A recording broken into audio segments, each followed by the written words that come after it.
Okay, so just because it is Unseen Funseen Tuesday today, and that's what you're focusing on, your next one, just going to go through, just like I did with the translations, is that very little 9-line section at the end and leave the 30 to 95, that big section, because that takes a while to prepare.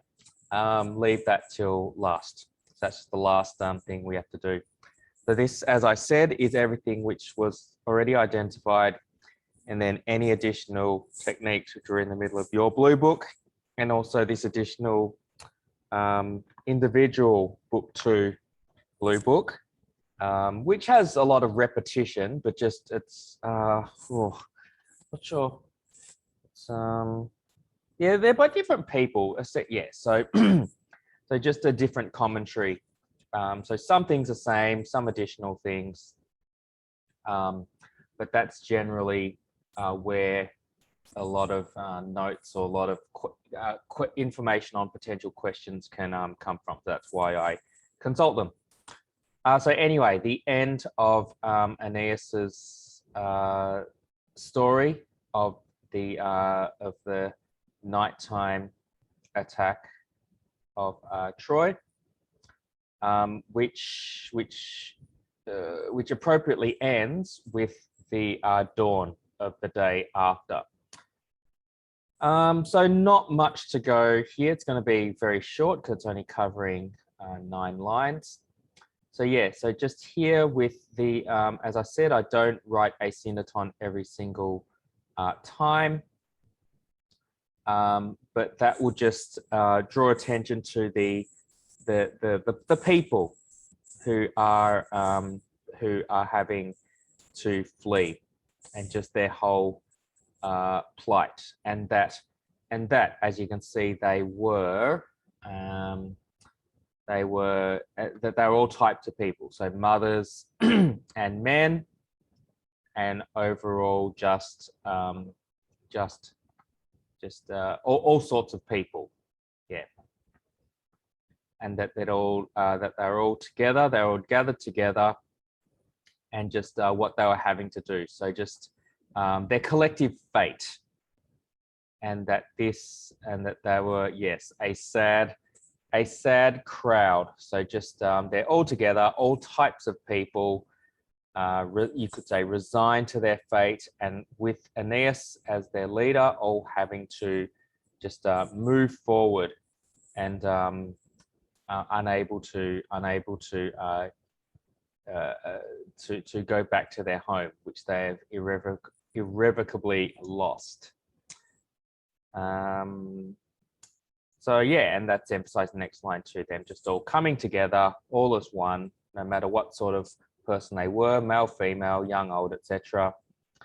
And that they all had to undertake this task with Aeneas as their leader. So yeah, so just half techniques and a little bit thematic as well.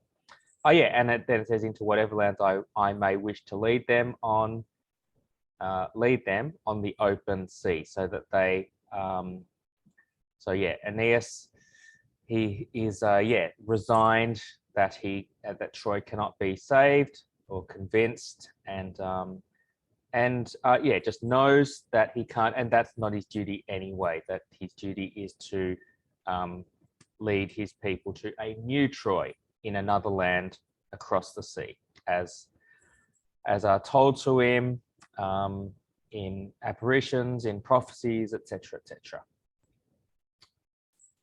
So we spoke about Ida before, just Mount Ida in Crete, near Troy, just representing just Troy in general. More, and I'll just go down to the very bottom. Oh yeah, sorry. Oh, there we go. Going to book 7, do we? Okay, so yeah, so the translation actually says that it was bringing the day. So that is, where are we? Yeah, Duce bat diem. So just day was breaking. So daylight, the sun was rising, for example. Yep. And what just in the text, it's not a technique, but what that could be, by the way, just I know there's only two of them, but you could say that that is definitely an example of word order. So just to emphasize that it is day, with day brings maybe new hope, a new tomorrow, literally, and that yeah, you just have to kind of like when you just think about it, just as a person, just like move on from what's happened previously. Okay, so so look forward.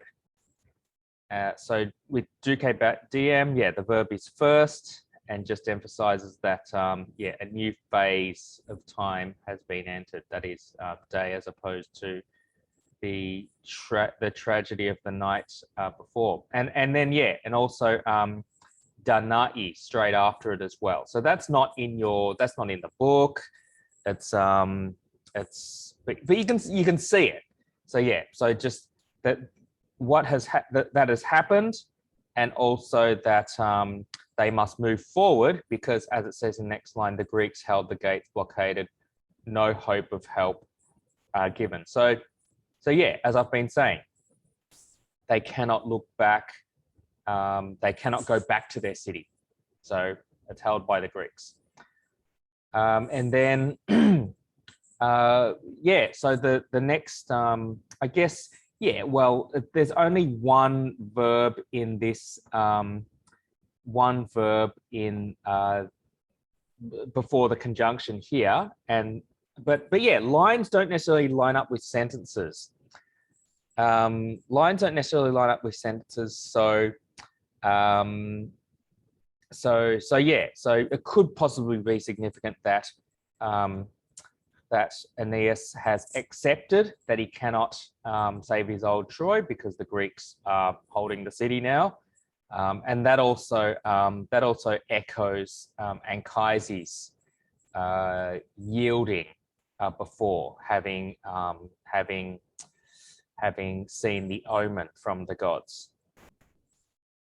And with my father lifted, as is in that famous artwork, I made for the mountain. So they got away, they started on their journey away. Okay, so just with Lucifer, metonymy for daytime. So might as well, just because there's not a lot to read here, I'll read what it says in the blue book. The morning star was also significantly known as Venus. Lucifer, by the way, means bearing light. So Pharaoh and Lux Lucis. Note that a new day dawns as the Trojan remnant set off to find their new city. And in this book, the other one, it just says, give me a sec, observe the symbolism of the new dawn after Troy's dark night of disaster, which is what I'll say. Notice too that Lucifer, the morning star, is the planet Venus. And then a commentator on the Aeneid records a tradition that Venus guided her son to Latium by means of her star. So this also could be symbolic in terms of Venus as, say, Aeneas's mother, making sure that he fulfills his fate, guiding him, helping him, protecting him, and just intervening, literally divine intervention, so that he fulfills this where fit, as we see throughout other books. Okay, so that's it for this very short section. One more to go.